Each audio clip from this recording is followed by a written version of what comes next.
Namaskara. Welcome back to Ramayana, the Universal Compass.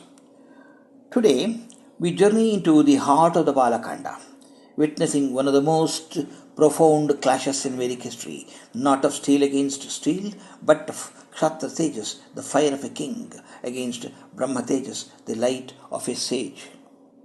The mighty king Vishwamitra, known then as Kaushika, stood in the hermitage of sage Vasishtha.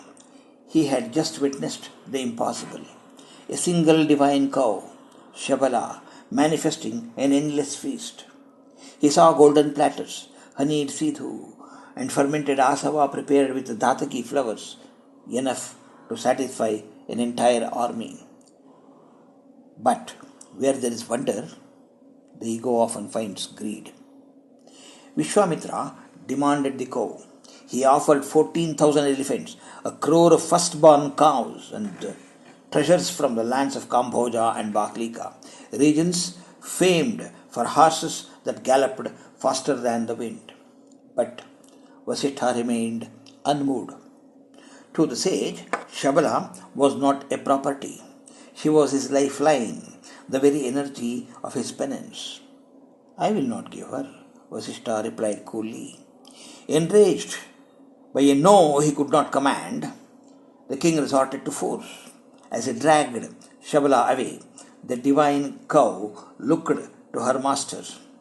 With Vasishtha's silent permission, she let out a breath, a surge of cosmic energy that manifested fierce warrior clans, the Pahlavas, the Shakas, and the Yavanas. Vishwamitra's army was decimated.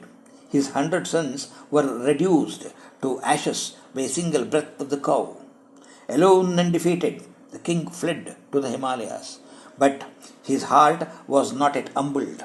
It was merely redirected. He performed a fierce penance for Mahadeva and returned armed with the most destructive Astras of all times. He unleashed the fire of gods upon the hermitage. Yet Vasishtha simply stood there, holding his Brahmadanda, the wooden staff of spiritual authority.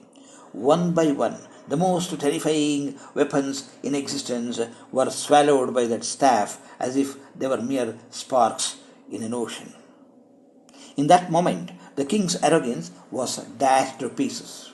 He realized the bitter truth. Digbalam Kshatriya Balam, Brahma Tejo Balam Balam.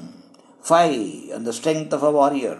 The only true strength is the power of the soul. But the journey from king to Brahmarshi is long. Even after this defeat, we see Vishwamitra's ego flare again in chapter 57 as we attempt to champion Trishanku's impossible desire for heaven in this physical body. Vishwamitra's story is our story. The struggle to realize that no matter how many horses or elephants of worldly power we collect, they are nothing compared to the silent, steady light of inner discipline. Please subscribe and share. Thank you. Sri Krishna Arpan.